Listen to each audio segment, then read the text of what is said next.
नमस्कार मित्रों, मैं आपका दोस्त आदित्य मिश्रा अपने नए YouTube चैनल शिक्षा संगम पर सभी का स्वागत करता हूं। आशा करता हूं आप सभी लोग स्वस्थ होंगे और अच्छे होंगे। आज हम शुरुआत करते हैं आधुनिक भारत की शुरुआत सन 1857 की क्रांति से होती है, जिसमें मंगल पांडे जो नगवा ग्राम के बलिया जिले के उत्तर प्रदेश राज्य के निवासी हैं थे। अब इनका जन्म 1827 में हुआ था।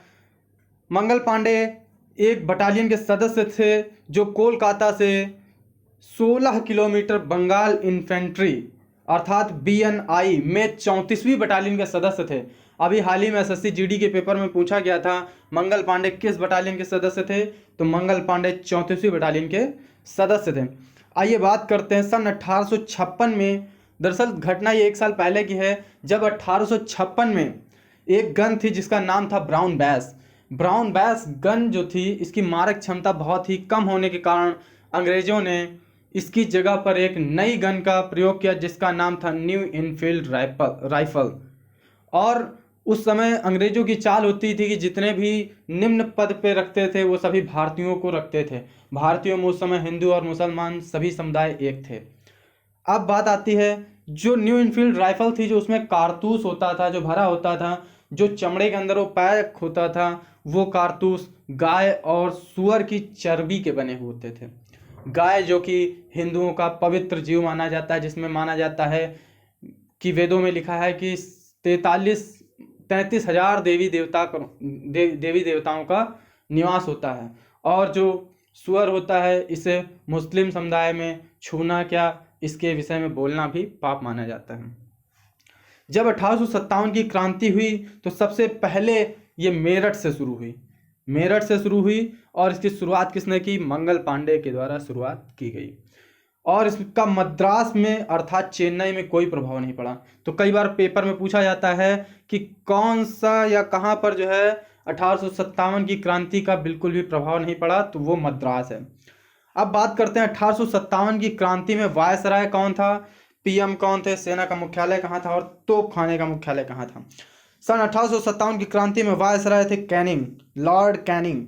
पीएम थे पार्मिस्टन, जो उस समय ब्रिटेन का प्रधानमंत्री होता था, वही भारत पे भी शासन करता था। तो उस समय का पीएम कौन था? पार्मिस्टन था। सेना का मुख्यालय शिमला में था और तोपखाना का मुख्यालय मेरठ में था। तो आइए बात करते हैं, एक अखबार था जिसका नाम था द मुक्सलाइट जो अखबार था उसके संपादक कौन थे? John lying. मुक्सलाइट के संपादक कौन थे? John lying. झंडा गीत, उसी समय एक झंडा गीत की रचना की थी और ये झंडा गीत की रचना किसने की? अजीमुल्ला ने की। उसमें एक रोटी का और एक कमल का निशान होता था। जो कमल का निशान होता था वो एकता का प्रतीक था। आइए कुछ इंपॉर्टेंट बातें कर लेते हैं। 8 अप्रैल सन 1857 को 10 दिन पहले ही मंगल पांडे को फांसी दे दी गई जॉन मार्शल हॉल के केस पर। ठीक है, तो इतना सभी को क्लियर हो गया होगा। मुगल बादशाह बहादुर शाह जफर सेकेंड, इन्हीं को एक उपाधि दी गई थी जिसका नाम था शेरे हिंदुस्तान। तो जब क्या होता है कि मेरठ से जो है क्रांति उठती है, तो जब क्रांति उठती है तो इसका संचालन जो है, अब ये यहाँ से क्रांति उठ गई तो ये अपने देश के विभिन्न जो है छोटे छोटे प्रांतों में गई और इसका जो है संचालन किया गया। तो इसका अलग अलग जगह पे अलग अलग लोगों ने संचालन किया। तो जो मुगल बादशाह बहादुर शाह जफर द्वितीय थे, इनके पास सभी लोग गए। ये अंतिम मुगल बादशाह थे जो एक बहुत बड़े शायर थे और इन्हीं का जो उपाधि दी गई थी वो किसकी दी गई थी? शेरे हिंदुस्तान की। क्लियर हो गया। उसी समय एक न्यूज़पेपर था आज़ाद पायसी, उसके संपादक थे मिर्ज़ा बेदार बख्त। आज़ाद पायसी के संपादक कौन थे? मिर्ज़ा बेदार बख्त। और पहली बार जब अंग्रेज और भारतीय जब पहली बार मिले थे, तो वो अंग्रेज और भारतीय पहली बार किस नदी के तट पे मिले? हिंडन नदी के तट पर। जब आपको जियोग्राफी पढ़ाएंगे तब आपको बताएंगे हिंडन नदी जो है ये कहाँ पे है। तो हिंडन नदी के तट पर मिले। एक भारतीय ने सबसे पहले, एक अंग्रेज का नाम था कर्नल फिन्निस, इसको सबसे पहले गोली मारी थी। एक भारतीय ने किस अंग्रेज को सबसे पहले गोली मारी थी? कर्नल फिन्निस। अब बात करते हैं जो उस समय अवध का चीफ कमिश्नर था, वो हेनरी लॉरेंस था।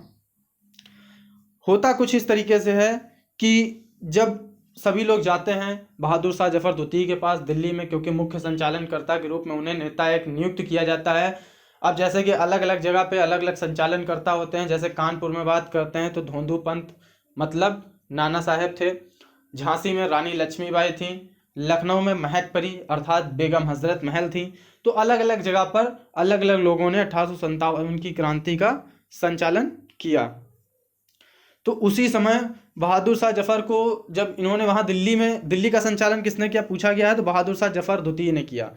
उसी समय इनको उठा के अंग्रेजों ने रंगून, जो कि वर्मा की राजधानी है, आज वर्मा की राजधानी क्या है, नौपिडाव, ये क्या है, वर्मा की राजधानी, नई राजधानी है। तो जो रंगून था वहाँ पे इनको जो है सजा दे दी गई, अर्थात बंदी बना दिया गया। और वहीं पे बहादुर शाह जफर की मृत्यु हो जाती है। तो ये जब अंतिम समय जब इनकी मृत्यु होती है 7 नवंबर 1862 में होती है, और इनकी पत्नी का नाम था जीनत महल।